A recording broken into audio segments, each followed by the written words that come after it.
بسم اللہ الرحمن الرحیم۔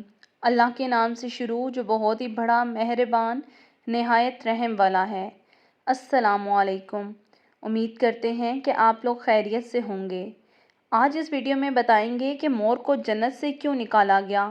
یہ واقعہ جاننے کے لیے ویڈیو اینڈ تک ضرور سنیے گا۔ مور جتنا آج خوبصورت ہے، جنت میں اس سے کہیں زیادہ خوبصورت تھا۔ مور کی خوبصورتی پہ جنت کے تمام پرندے فدا تھے۔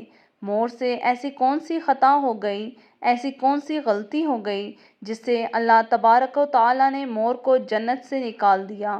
جب اللہ نے حضرت آدم علیہ السلام اور حضرت حوا علیہ السلام کو بنایا، ان دونوں کو جنت میں رہنے کا حکم دیا، وہ دونوں جنت میں بہت ہی پرسکون رہتے تھے۔ شیطان کو اللہ پاک نے جنت سے پہلے نکال دیا تھا۔ شیطان اور حضرت آدم علیہ السلام سے دشمنی ہو چکی تھی۔ شیطان چاہتا تھا کہ حضرت آدم علیہ السلام کو جنت سے نکال دے اور ساتھ میں حضرت حوا علیہ السلام کو بھی نکال دے۔ حضرت آدم علیہ السلام کو جنت کے تمام میوے کھانے کی اجازت تھی، لیکن ایک ایسا اناج جسے اللہ تعالیٰ نے کھانے کو منع کیا تھا، وہ اناج گندم تھا۔ جب یہ شیطان کو خبر ملی تو شیطان انتقام کی آگ دل میں لیے جنت کے دروازے پر بیٹھ گیا اور 300 سال تک بیٹھا رہا کہ جنت سے کوئی باہر آئے اور میں اس سے بات کر سکوں۔ ایک دن اچانک جنت کے دروازے پر مور آ گیا۔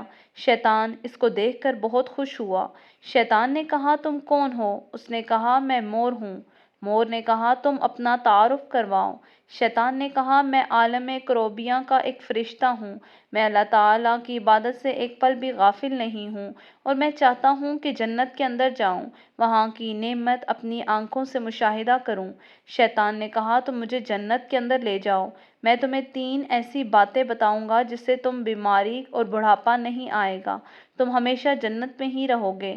شیطان نے مور کو لالچ دیا۔ مور لالچ میں آ کر اس کو کہنے لگا کہ میرے اندر اتنی طاقت نہیں کہ میں تمہیں جنت میں لے جاؤں، تم کو جنت کے اندر لے جاؤں، لیکن میرا ایک سانپ دوست ہے، شاید وہ تمہاری مدد کر سکے۔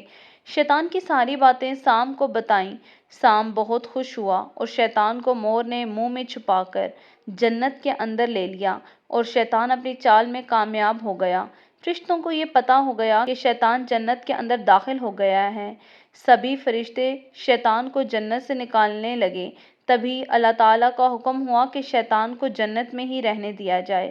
شاید یہ حضرت آدم علیہ السلام کا امتحان تھا۔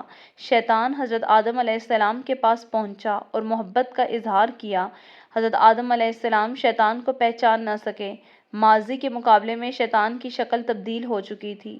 شیطان کہنے لگا کہ میں چاہتا ہوں کہ آپ دونوں ہمیشہ اسی طرح خوش رہیں، اسی طرح زندگی گزاریں۔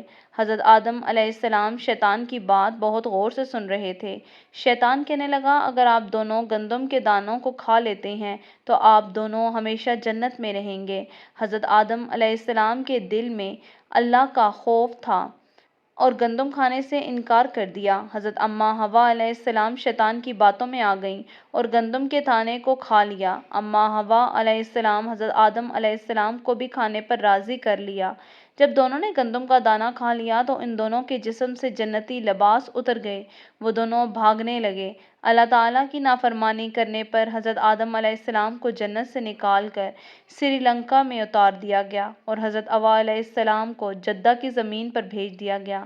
حضرت آدم علیہ السلام کو سجدہ نہ کرنے کی وجہ سے شیطان کو جنت سے نکالا گیا تھا۔ مور نے شیطان کو جنت کے اندر داخل کیا تھا۔ اللہ پاک نے مور کی خوبصورتی چھین لی اور جنت سے نکال دیا۔ سانپ نے شیطان کی مدد کی تھی، سانپ کو بھی جنت سے نکال دیا گیا۔ حضرت آدم علیہ السلام اور حضرت حوا علیہ السلام کافی عرصہ اللہ پاک سے معافی مانگتے رہے، روتے رہے اور ایک دوسرے کو ڈھونڈتے رہے، اللہ سے دعا کرتے رہے۔ بہت ہی عرصہ گزر گیا، پھر اللہ پاک نے ان دونوں کی توبہ قبول کر لی اور ایک دوسرے سے ملا دیا۔